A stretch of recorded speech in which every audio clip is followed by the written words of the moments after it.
Hello friends, चलिए आज की क्लास शुरू करते हैं। अब सीधा टॉपिक्स पे आ जाते हैं। इसमें टॉपिक आपको पढ़ना क्या क्या है, ठीक है। एक टॉपिक हमने 22 टॉपिक्स में डिवाइड कर दिया। हर दिन एक टॉपिक तो आपका मिनिमम होगा ही होगा और 2 टॉपिक्स भी होंगे। जिस दिन मतलब जो टॉपिक छोटे होंगे वो 2-2 टॉपिक्स हो जाएंगे। तो सिंपल सी बात है, हमें 12 दिन के अंदर ये चीज़ें ख़त्म करनी है, तो हम ख़त्म करेंगे। अब आते हैं ऐतिहासिक पृष्ठभूमि। पहली चीज़ पढ़ोगे ऐतिहासिक पृष्ठभूमि किसकी? संविधान की। सब कुछ संविधान में है। संविधान में जो लिखा है भाग वाइज भाग, उसी को पढ़ते जाओगे, आपकी पॉलिटी खत्म हो जाएगी। उसमें क्या पढ़ोगे? अनुच्छेद पढ़ोगे, नियम पढ़ोगे, एक्सेप्शन पढ़ोगे, कोर्ट केसेज पढ़ोगे, यही सारी चीज़ें। कौन है, क्या नहीं है, क्या योग्यता है, क्या निर्योग्यता है, कैसे कार्य प्रणाली है। तो हर एक चीज़ जो टॉपिक उठाएंगे उसके अंदर जो है हम हर एक चीज़ पर बात करेंगे, ठीक है। संविधान सभा ऐतिहासिक पृष्ठभूमि क्या? 1773 का पहला अधिनियम आया था, रेगुलेटिंग एक्ट। यहाँ से भारत में कानून द्वारा शासन की प्रक्रिया शुरू हुई थी। अंग्रेज थे, 1765 में इलाहाबाद की संधि हुई थी। 1765 से 72 तक आपका क्या हुआ था? बहुत ध्यान से सुनना, ये वीडियो थोड़ा लॉन्ग हो जाएगा क्योंकि मैं बहुत एलेबोरेट कर दूंगा हर टॉपिक को कि इसके अंदर आपको पढ़ना क्या है, ठीक है। तो ऐतिहासिक पृष्ठभूमि हम इतिहास में जाते हैं कि कब भारत में ये चीज़ें शुरू हुई। 1765 से 1772 तक, जब तक वारेन हेस्टिंग्स नहीं आया था, ठीक है, तब तक द्वैत शासन चल रहा था। अब वारेन हेस्टिंग्स आ गया तो 1773 का रेगुलेटिंग एक्ट आया। यहाँ पे क्या हुआ कि यहाँ पे इन्होंने एक बोर्ड ऑफ कंट्रोल तो 84 में बना था।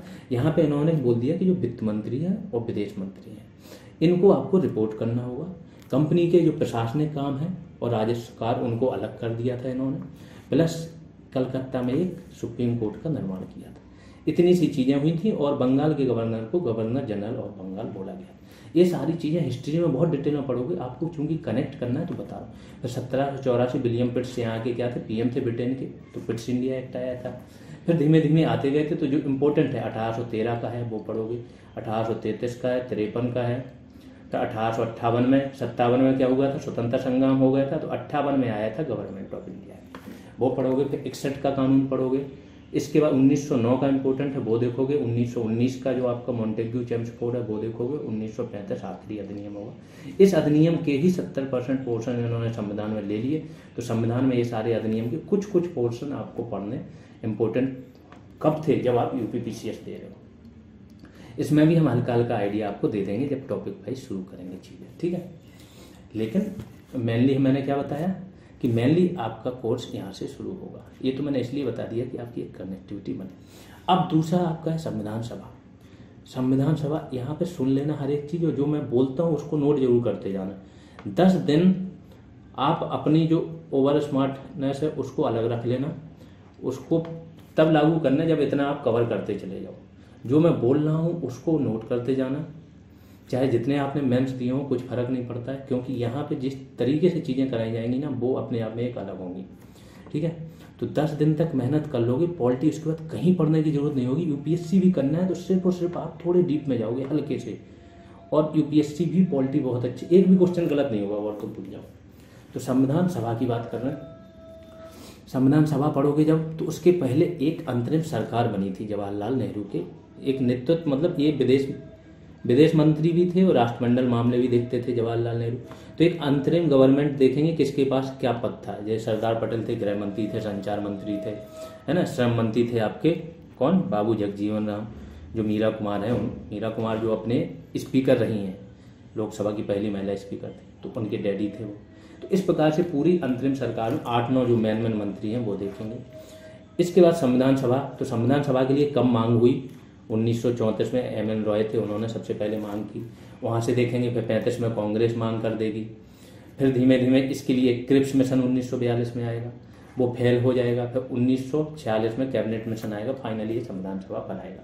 पूरा डिटेल में देखेंगे। संविधान सभा था, सबसे पहले 389 मेंबर्स थे, रियासतों के भी 93 इसी में एडिट थे। क्या था, किस आधार पर इसमें हो रहा था, बाद में क्या हुआ जब पाकिस्तान अलग हो गया और मुस्लिम लीग इसमें शामिल नहीं हुई, 299 मेंबर्स रह गए थे। तो पूरी बात करेंगे। पहले दिन बैठक हुई तो क्या किया गया, दूसरे दिन, तीसरे दिन फिर क्या हुआ, कैसे निर्माण हुआ, बहुत डिटेल में जाएंगे क्योंकि यहाँ से क्वेश्चन आते हैं। तिरंगा कब अपनाया, राष्ट्रगीत कब अपनाया, राष्ट्रगान कब अपनाया। इसकी प्रमुख बैठकें, संविधान सभा की सारी समितियाँ, बड़ी समितियाँ, छोटी समितियाँ, उन पर भी बहुत डिटेल में बात करेंगे। प्रमुख निर्णय इसके और किस देश से क्या लिया गया। ये तो इसी में आ जाएगा। आज की ही क्लास में लास्ट में मैंने ये सारी चीज़ें दे दी हैं कि भारतीय संविधान में किस देश से क्या क्या लिया गया। अब आते हैं, फिर यहाँ से संविधान की प्रस्तावना शुरू हो जाएगी। प्रस्तावना उद्देश्य प्रस्ताव पर आधारित थी, ठीक है। जवाहरलाल नेहरू ने ये पेश किया था। अगर ये किया था 13 दिसंबर को पेश किया था 1946 और 22 जनवरी को ये पास हो गया था उद्देश्य प्रस्ताव। इसी पे आधारित ये प्रस्तावना हो जाएगी। तो पूरी ये संविधान सभा में ये सारी चीज़ें पता चल जाएंगी किस डेट में क्या है। तो उस टाइम पे इसको डिटेल में लिख लेना, अभी नोट करने की जरूरत नहीं है, ठीक है। जब इधर उधर चीज़ें बताते हैं कुछ बाहर की, जिस दिन उसकी क्लास ना हो तो उसको नोट करने की जरूरत नहीं, उसको तो सुन लो कनेक्टिविटी को। फिर प्रस्तावना का be the people of India, है ना, यहाँ से शुरू होगा और लास्ट में हम इसको आत्मार्पित करते हैं। तो उसमें देखेंगे कितने प्रकार की न्याय की बात हुई, तो सामाजिक आर्थिक राजनीतिक न्याय। कितने प्रकार की स्वतंत्रता की बात हुई है, तो विश्वास धर्म अभिव्यक्ति, है ना, उपासना, इन सब की 5 प्रकार की स्वतंत्रता की बात होगी। फेथ एक्सप्रेशन बिलीफ वर्शिप, ये देखेंगे। इसके बाद समता अवसर और प्रतिष्ठा की समता की बात होगी।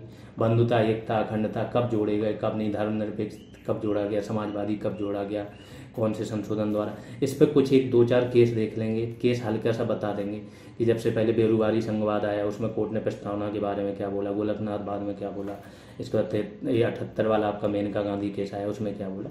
तो प्रस्तावना को बहुत डिटेल में देखेंगे, क्या प्रस्तावना न्यायोचित है नहीं है, क्या नहीं है। दूसरा आ जाता है संघ और इसका राज्य क्षेत्र। अनुच्छेद 1 यहीं से शुरू होगा, 1 से 4 तक संघ और राज्य क्षेत्र आ जाएंगे आपके। पहला बोलेगा भारत राज्यों का संघ है, वो देखेंगे। फिर भारत की टेरिटरी। फिर दूसरा अनुच्छेद आपका बोल देगा कि जो राज्य अभी नहीं बने हैं उन बाहरी राज्य, तो बाहरी राज्यों को देश में अगर शामिल करना है तो संसद अपने किस नियमों के आधार पर शामिल है।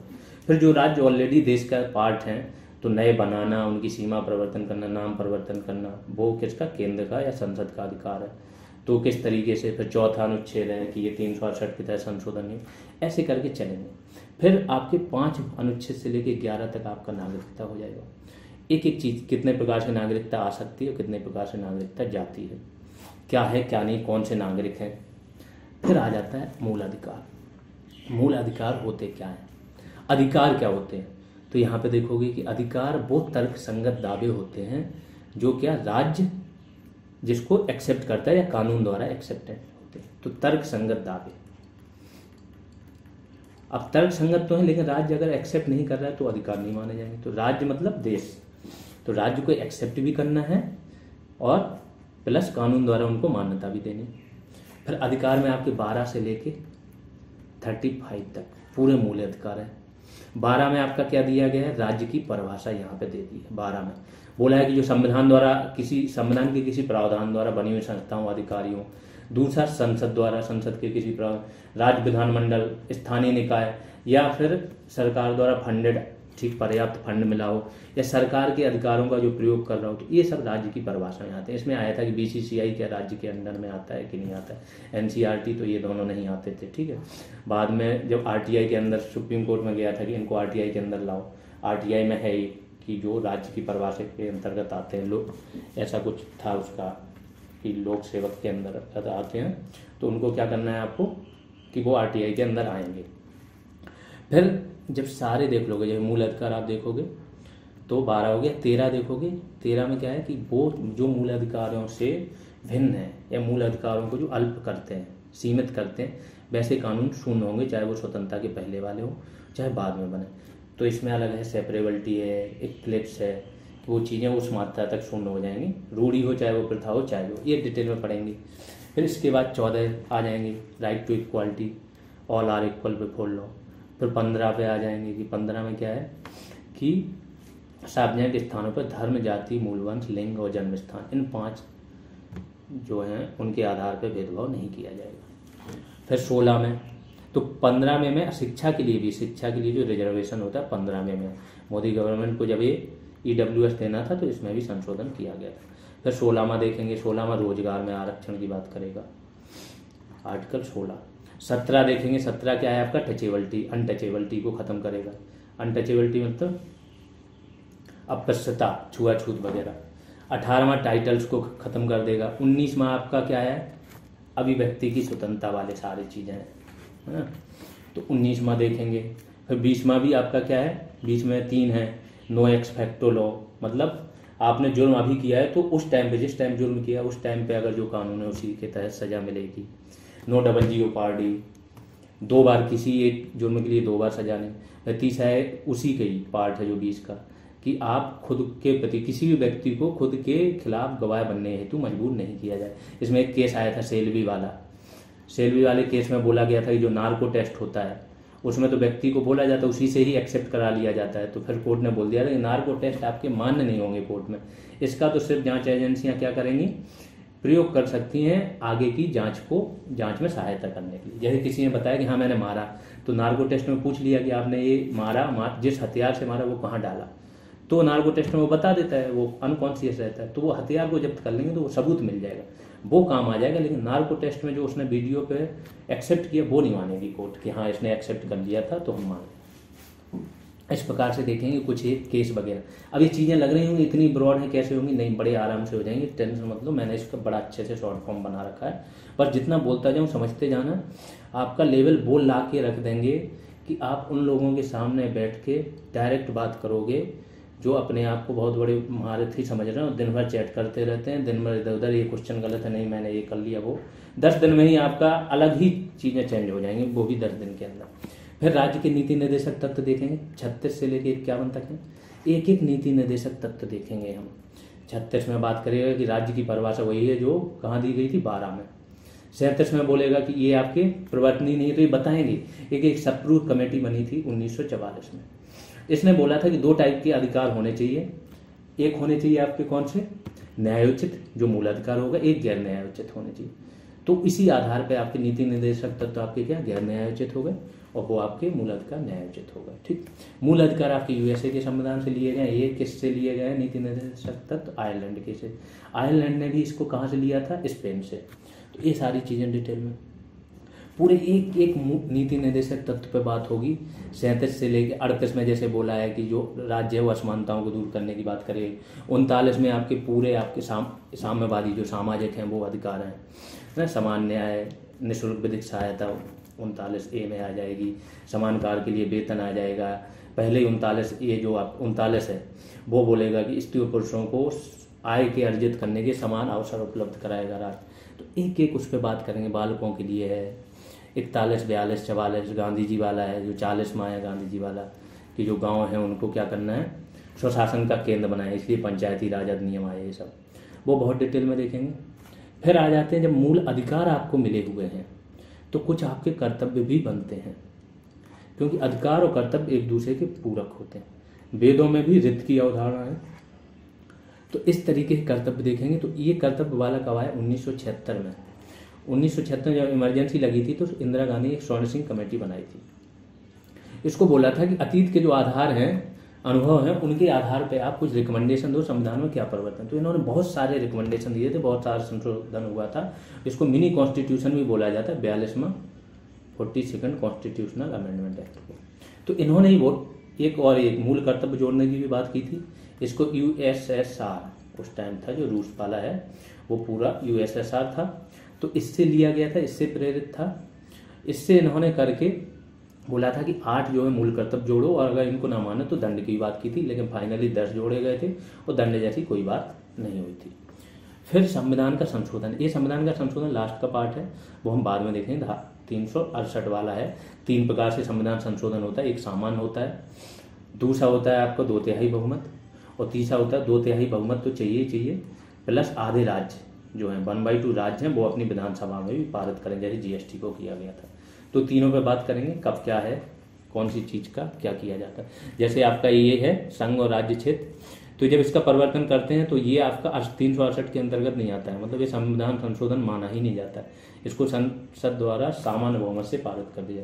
ऐसी राजभाषा वाला होता है, नागरिकता वाला होता है, ये सब संविधान संशोधन नहीं माने जाते। UPSC में ये डायरेक्ट पूछ लिए जाते हैं क्वेश्चन और व्यक्ति यहाँ पे कंफ्यूज हो जाता है, क्योंकि संविधान में दिया है, अब इसमें संशोधन करेंगे तो संविधान संशोधन होगा, बट नहीं होता है। तो वो सारी चीज़ें बताएंगे। अब आएंगे संघ कार्यपालिका। संघ कार्यपालिका क्या है, केंद्र की मंत्रिमंडल जो PM होते हैं। तो PM क्या होता है, PM के ऊपर पहले राष्ट्रपति होगा, तो राष्ट्रपति देखेंगे। अनुच्छेद 52 से शुरू हो जाता है, सेल लगा हुआ है यहाँ पर, there shall be a president, that means ये हमेशा अपनी पोस्ट पर रहेगा, ये अपनी पोस्ट पर हमेशा रहेगा।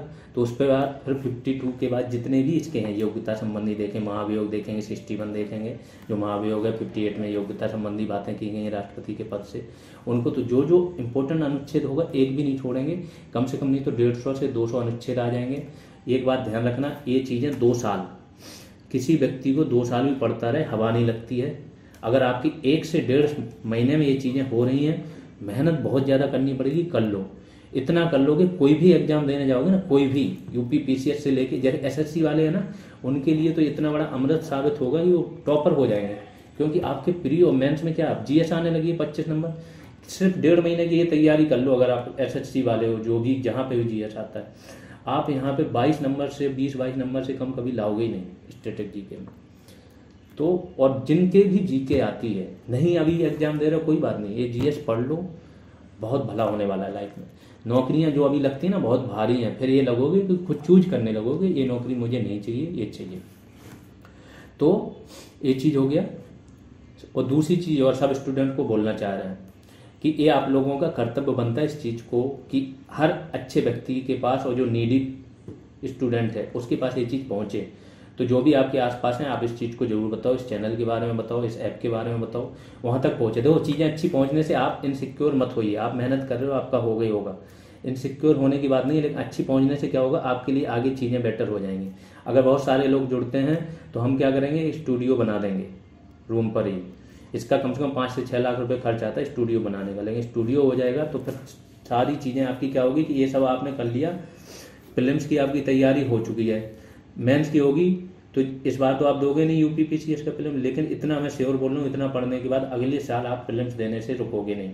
और ये दे के अगर आपने प्रीलिम्स के पहले 1 महीने का एक क्रैश कोर्स चला देंगे वैल्यू एडिशन टाइप का, वो हो गया आपका आराम से निकलेगा। और मेंस की फिर करा दी तैयारी, तो ये सारी चीज़ें बहुत इजी हो जाएंगी। टेस्ट सीरीज वगैरह एक टीम रख लेंगे 8 से 10 मेंबर्स की, सब चीज़ें आसान हो जाएंगी। जब ये संस्थान थोड़ा आगे बढ़ेगा, लोगों तक पहुंचेगा, सब लोगों की जिम्मेदारी है। जितने भी लोग दिल से ये मानते हैं कि हाँ पढ़ाई हुई है और बहुत अच्छी पढ़ाई हो रही है, उनकी ये भी जिम्मेदारी बनती है, मोरल ड्यूटी बनती है कि आप इस चीज़ को सबके पास फैलाओ, सबके पास पहुँचने दो।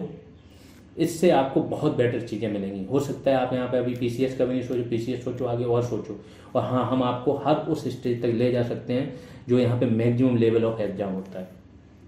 फिर आते हैं पीएम का देखेंगे तो राष्ट्रपति उपराष्ट्रपति बारे में बहुत डिटेल में देखेंगे। इसकी विधायी शक्तियाँ देखेंगे, इसके बाद कार्यकारी शक्तियाँ देखेंगे, वित्तीय न्यायिक शक्तियाँ देखेंगे।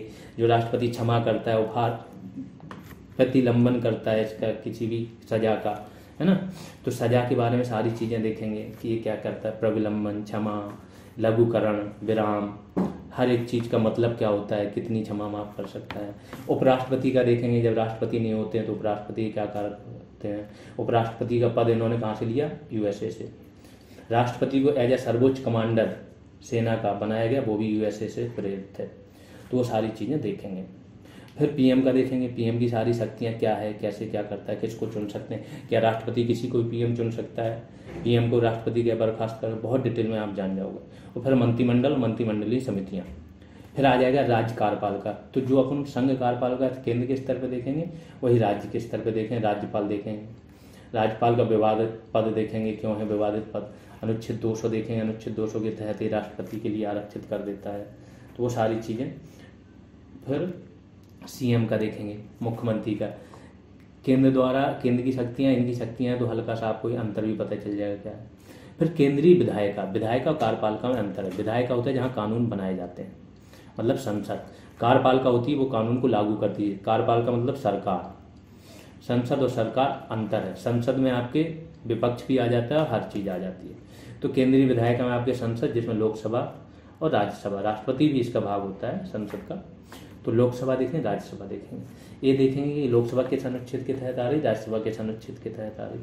लोकसभा के कितने सदस्य हैं, 543 अगर चुने जाते हैं तो क्या 543 नहीं, 552 थे। 2 एंग्लो भारतीय थे, वो अभी समाप्त कर दिया गया मोदी गवर्नमेंट ने, तो 550 मान लो। लेकिन अभी उतनी ही रहता है, ये सीटों की संख्या टोटल अगर बोला जाए तो 552 ही है, लेकिन चुने जाते हैं 543। ऐसी राज्यसभा में आपके 250 है, लेकिन 245 चुने जाते हैं। वो पूरा डिटेल में देखेंगे।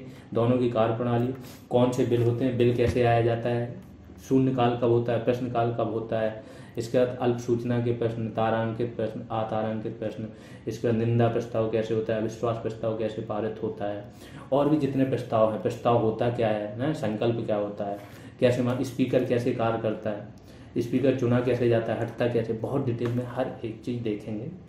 जो टॉपिक आएगा उसको बहुत डिटेल में ख़त्म करते हुए चले जाएंगे। प्रमुख संसदीय समितियाँ सारी देखेंगे। संसदीय समितियाँ जैसे लोक लेखा समिति होगी, प्राक्कलन समिति होगी, कब बनी, क्या है, कितने मेंबर्स होते हैं, विपक्ष वाला अध्यक्ष होता है कि जो सरकार में वो होता है। फिर राज्य विधानमंडल, सेम चीज़, ऊपर का विधानमंडल देख लिया तो विधानसभा देखें, 169 देखेंगे, जहाँ पे विधान परिषद है 169 के तहत अनुच्छेद, तो कहाँ पे है, कैसे बनाई जा सकती है, और विधानसभा तो हर जगह है ही है, विधान परिषद जो आपकी कितने जगह है, क्या है। फिर उच्चतम न्यायालय, अनुच्छेद 124 से 147 तक पूरे देखेंगे उच्चतम न्यायालय का। तो उच्चतम न्यायालय के जो मुख्य अनुच्छेद हैं उनको तो देख ही लेंगे, क्या है, क्या योग्यता है, कैसे बन सकते हो जज, जजों का कार्य क्या है। अनुच्छेद 129 के तहत अभिलेख रिकॉर्ड न्यायालय की तरह कार्य करता है। 143 के तहत क्या कार्य करता है। 142 जो सबसे बड़ा अनुच्छेद मिला हुआ है, इसमें सुप्रीम कोर्ट के पास असीमित शक्ति होती है अनुच्छेद 142 में, वो देखेंगे। राष्ट्रपति से कब राष्ट्रपति उच्चतम न्यायालय से कब परामर्श ले सकता है, कब डायरेक्ट आप सुप्रीम कोर्ट जा सकते हो, जैसे 32 है अनुच्छेद उसके तहत। 226 के तहत आप हाई कोर्ट जा सकते हो अगर आपके मूल अधिकारों का उल्लंघन होगा। तो ये डिटेल हम देखेंगे। उच्च न्यायालय का भी सेम काम देखेंगे, क्या योग्यता चाहिए, क्या नहीं चाहिए। और ये एक एक टॉपिक बहुत डिटेल में, जो टॉपिक उठाएंगे उसके बारे में जो चीज़ें होंगी वो करते जाएंगे। अब संघीय कार्य प्रणाली, संघवाद, मतलब ये आपका कौशल है, तीनों सूचियाँ आ गई। 7वीं अनुसूची की बात हो रही है यहाँ पे, तो यहाँ पे संघ सूची, राज्य सूची और संवर्ती सूची, उसकी बात करेंगे। दोनों के संबंध क्या है, वित्त आयोग क्या है, वित्त आयोग कैसे काम करता है, कैसे केंद्र राज्यों को निर्देश देता है, कंट्रोल रखता है, वो सारी। संघवाद मतलब क्या होता है, 2 स्तर पर सरकार, केंद्र और राज्य, वो डिटेल में देखें। फिर पंचायतें, पंचायतें क्या है, 73वां कॉन्स्टिट्यूशनल अमेंडमेंट एक्ट, और ये 74वां। तो इसके देखेंगे, इसके जितने विषय हैं, पंचायतों को 29 विषय दिए गए वो देखेंगे, इनको 18 विषय दिए गए हैं तो वो देखेंगे। एक एक अनुच्छेद देखेंगे, किस अनुच्छेद के तहत आपको रिजर्वेशन पंचायतों में मिला है, महिलाओं को कहाँ से मिला है, अनुसूचित जाति जनजाति के लिए आरक्षण कहाँ से मिला है, क्या कार्य करती हैं, तो इनको डिटेल में देख लें। अब देखो इतनी डिटेल में इसलिए जाना है क्योंकि ये 1/2 एक तो नेगेटिव मार्किंग है। दूसरी चीज़, हम जब तैयारी करते हैं तो हमारा सिंपल सा फंडा रहता है, एक भी क्वेश्चन ना छूटे।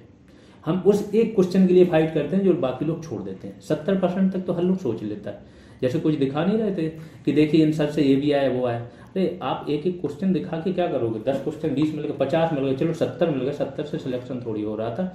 70 अगर आपको किसी के टीचर ने पढ़ाया उससे मिल भी गए तो उसमें क्या करोगे, 10-12 तो आप गलत करके आ जाओ, नेगेटिव काट के 40 पे आ गए, बैठिए घर, है ना। तो हमारी फाइट ही है कि अगर हमने टारगेट, जैसे कट ऑफ जा रहा है 80, तो हमारी फाइट 80 के बाद है उस एक एक क्वेश्चन को सही करने। फिर आपातकालीन प्रावधान, जो राष्ट्रपति शासन लगता है, इसके बाद जो 2 प्रकार से आपके क्या लगते हैं, राष्ट्रीय आपातकाल, वो देखेंगे। वित्तीय आपातकाल देखेंगे, 360 देखेंगे, 352 देखेंगे अनुच्छेद, और 356 देखेंगे। ये सारी चीज़ें देखेंगे कि जो आपके आपातकालीन प्रावधान में जो मूल अधिकार निलंबित होते हैं, 20-21 को छोड़ के सब निलंबित हो जाते हैं। 19वां युद्ध तथा बाह्य आक्रमण के समय ही केवल निलंबित होते हैं। वो सब चीज़ें डिटेल में, कब आपातकाल लगा सकते हो, आपातकाल के लिए अब तो लिखित कर दिया जो आपका राष्ट्रीय आपातकाल है। राज्य आपातकाल किस बेस पे लगा सकते हो, क्या राज्यपाल रिपोर्ट देता है, इन सब चीज़ों पर चर्चा होगी। फिर देखेंगे संवैधानिक निकाय और अन्य निकाय। संवैधानिक निकाय में क्या आ जाएगा, आपका चुनाव आयोग, यूपीएससी कैसे होता है, कितने सदस्य होते हैं, किस अनुच्छेद के तहत दिया। अन्य निकाय में आपके क्या आ जाते हैं, मानवाधिकार आयोग आ गया, महिला आयोग आ गया, ओबीसी आयोग आ गया, नहीं ओबीसी तो अब उसको वो मिल गया, संवैधानिक दर्जा मिल गया, ठीक है। तो ये सारी चीज़ें देखें। फिर अगला आ गया जो नालसा, राष्ट्रीय कानूनी सेवा प्राधिकरण।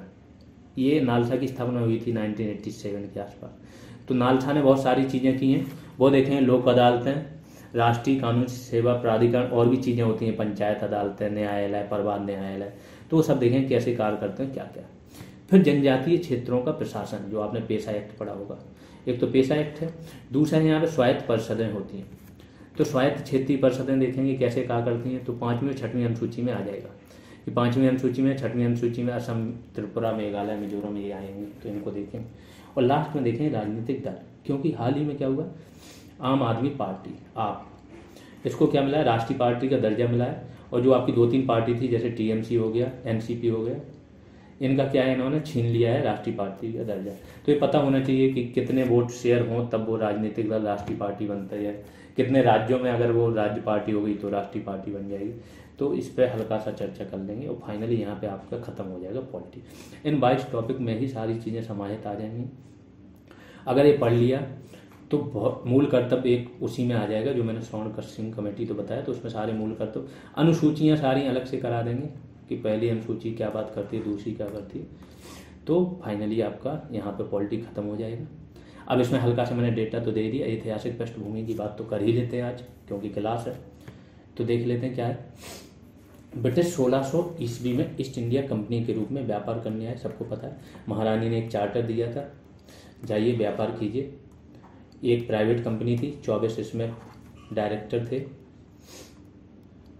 वो आते थे, इनका बड़ा ही अच्छा सा ढांचा था, वही निर्णय लेते थे।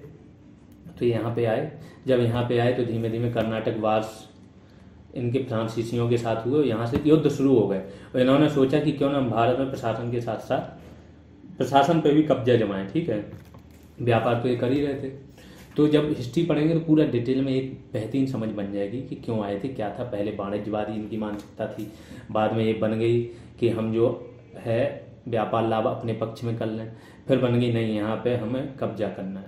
तो धीमे धीमे बताएंगे कब क्या। 1765 में क्या हुआ, इनको बंगाल, बिहार और उड़ीसा के दीवानी अधिकार मिल गए। तो दीवानी न्याय के भी अधिकार मिल गए और राजस्व वसूलने के भी अधिकार मिले थे। ये चीज़ें कर लो, यहाँ से आपकी क्लास शुरू हो गई है, इसको आप नोट डाउन कर सकते हो, ठीक है। तो बंगाल, बिहार और उड़ीसा की दीवानी और राजस्व के अधिकार मिले। 1773 का रेगुलेटिंग एक्ट आया।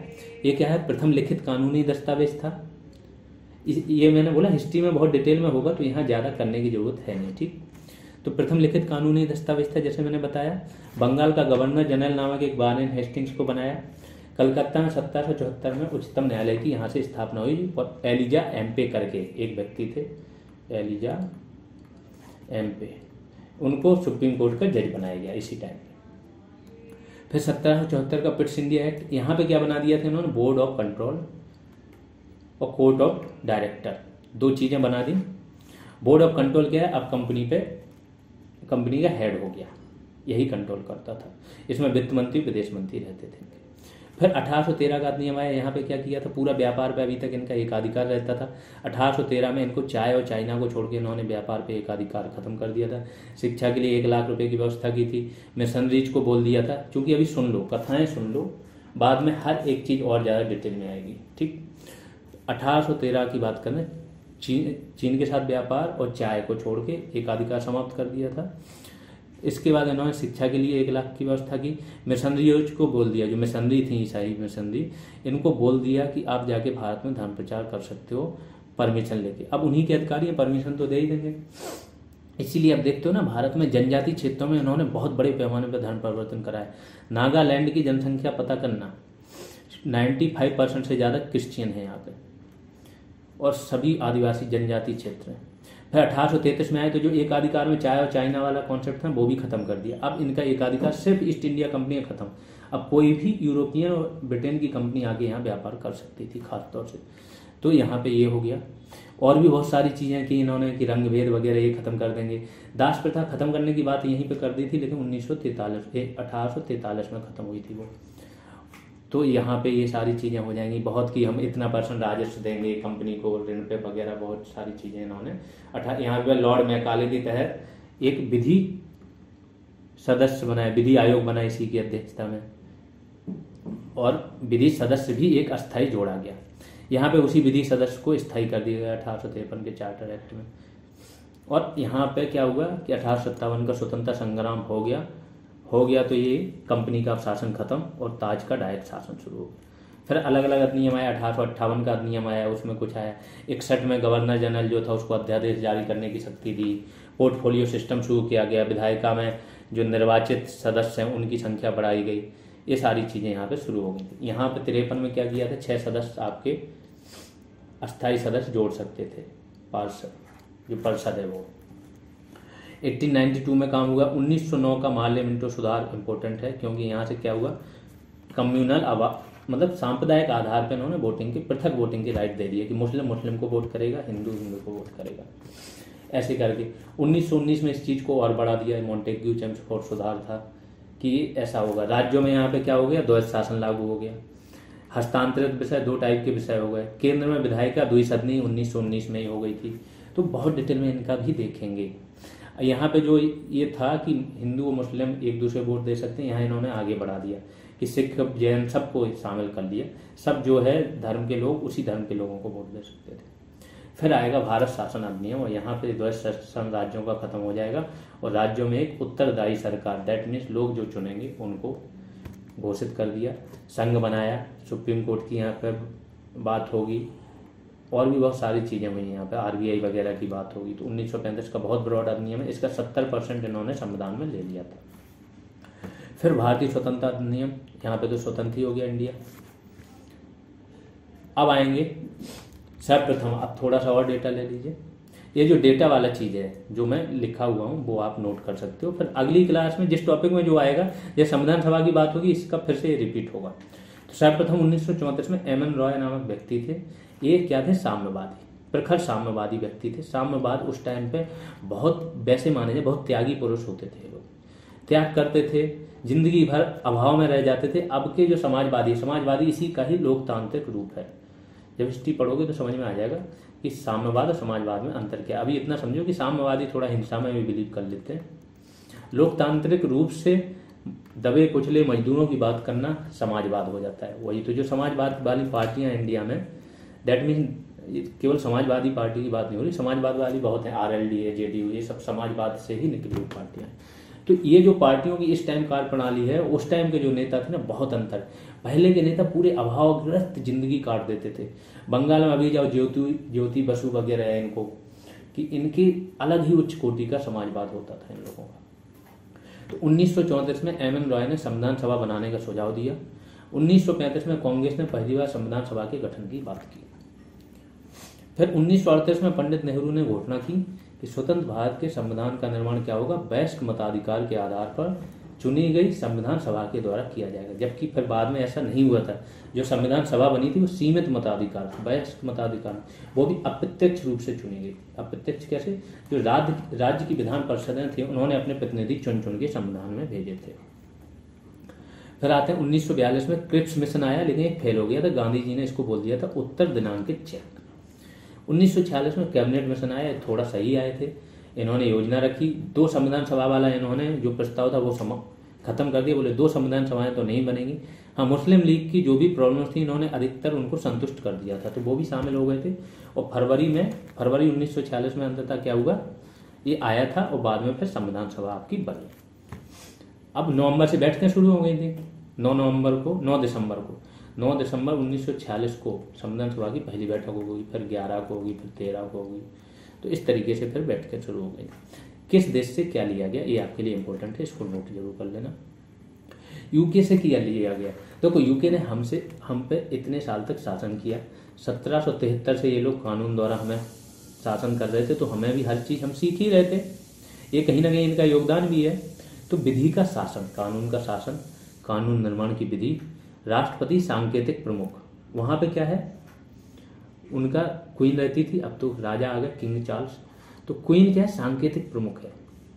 इंडिया के जो राष्ट्रपति, उनके पास तो कुछ वीटो भी है, वहां तो कुछ भी नहीं है, ठीक। लेकिन ये यहाँ से पद इन्होंने ले लिया था।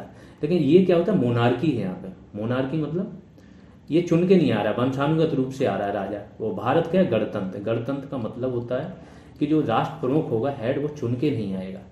वो क्या होगा, उसको निर्वाचन होगा। इंडिया में अप्रत्यक्ष रूप से हो रहा है, मतलब चुन के आएगा, सीधी बात है। वो ऐसे वंशानुगत रूप से नहीं आएगा। ये हो गया गणतंत्र, ठीक है। अब आते हैं संसदीय स्वरूप भी यहाँ से लिया कि जो संसद वाली अवधारणा है, 2 सदन है, निचला सदन ज़्यादा इंपॉर्टेंट है। ये सारी चीज़ें कहाँ से, यहीं से ली। कैबिनेट प्रणाली, पोर्टफोलियो सिस्टम, द्विसदनीय संसद, पीएम का पद भी यहाँ से लिया, क्योंकि पीएम क्या है, सबसे स्ट्रांग है।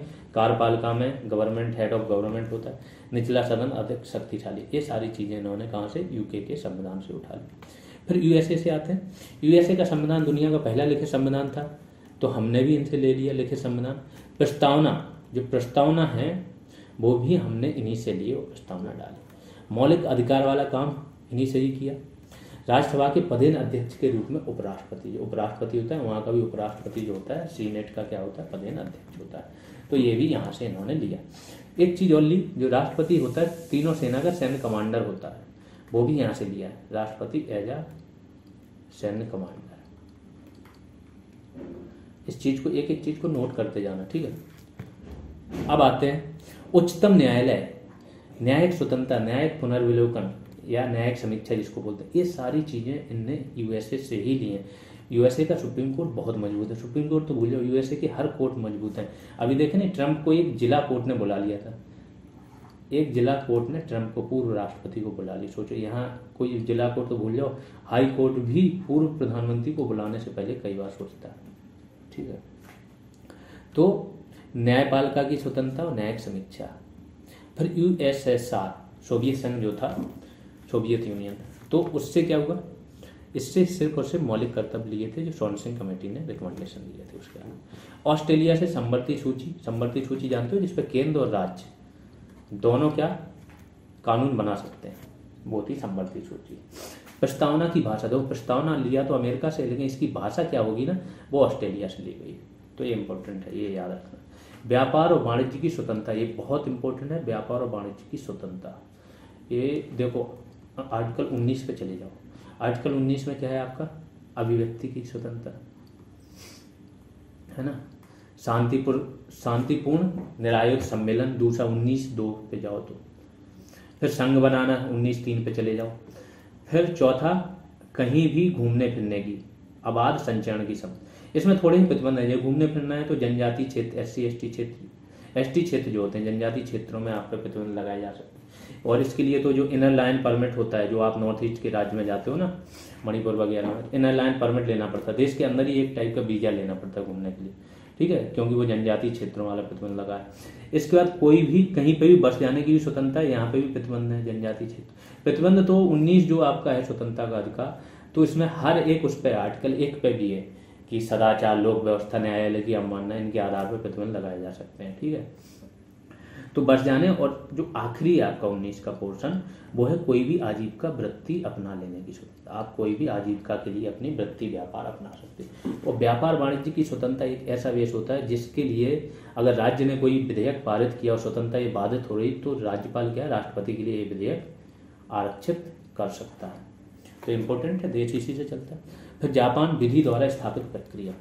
देखो, भारत का सुप्रीम कोर्ट है वो वर्क करता है विधि द्वारा स्थापित प्रक्रिया के आधार पर, और जो अमेरिका का सुप्रीम कोर्ट है वो करता है विधि की सम्यक प्रक्रिया। सम्यक मतलब होता है जो उचित है, जो जरूरी है। और यहाँ पे क्या होता है, जो चला रहा है, विधि ने जो प्रक्रिया स्थापित की है, तो हमारा सुप्रीम कोर्ट ये चीज़ देखता है। हाँ, थोड़ा सा चेंज हो रहा है, इन्फ्लुएंस हो रहा है। सम्यक में क्या होता है, वो नहीं देखते हैं कि पहले से अगर कोई चीज़ गलत होती आ रही है तो हम उसको देखेंगे नहीं। यहाँ का जो सुप्रीम कोर्ट है अमेरिका का, ये देखेगा उचित क्या है, उसके आधार पर निर्णय लेता है। इसलिए ये थोड़े से फॉरवर्ड होते हैं और हम लोग इनको बाद में फॉलो करते हैं।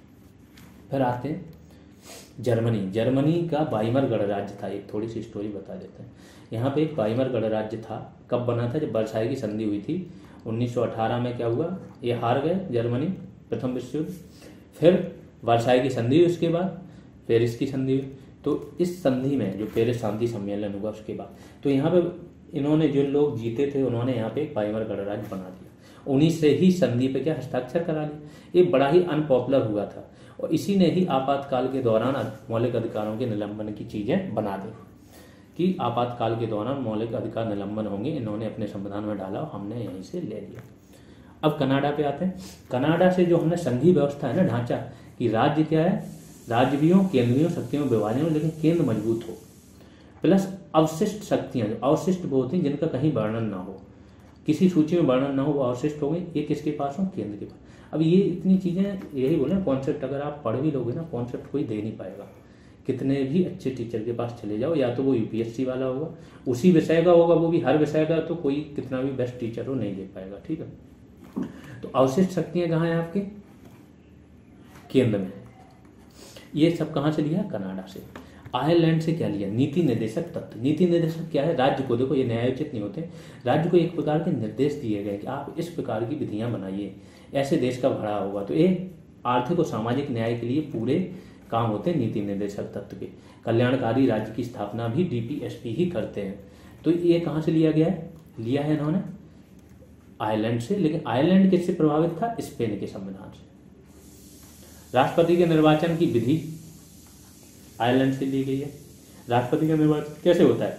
एक समानुपातिक प्रतिनिधित्व प्रणाली की एकल संक्रमण मत पद्धति के द्वारा। इसमें क्या होता है कि किसी भी कोई व्यक्ति अपनी चॉइस में डालता है कि फर्स्ट चॉइस पे कोई और है, सेकंड पे अलग है, थर्ड पे अलग है, फोर्थ पे अलग है। अब फर्स्ट चॉइस वाले जिसके सबसे कम वोट होंगे, चॉइस फर्स्ट चॉइस, वो बाहर हो जाएगा, उसके मत इसमें डिवाइड हो जाएंगे।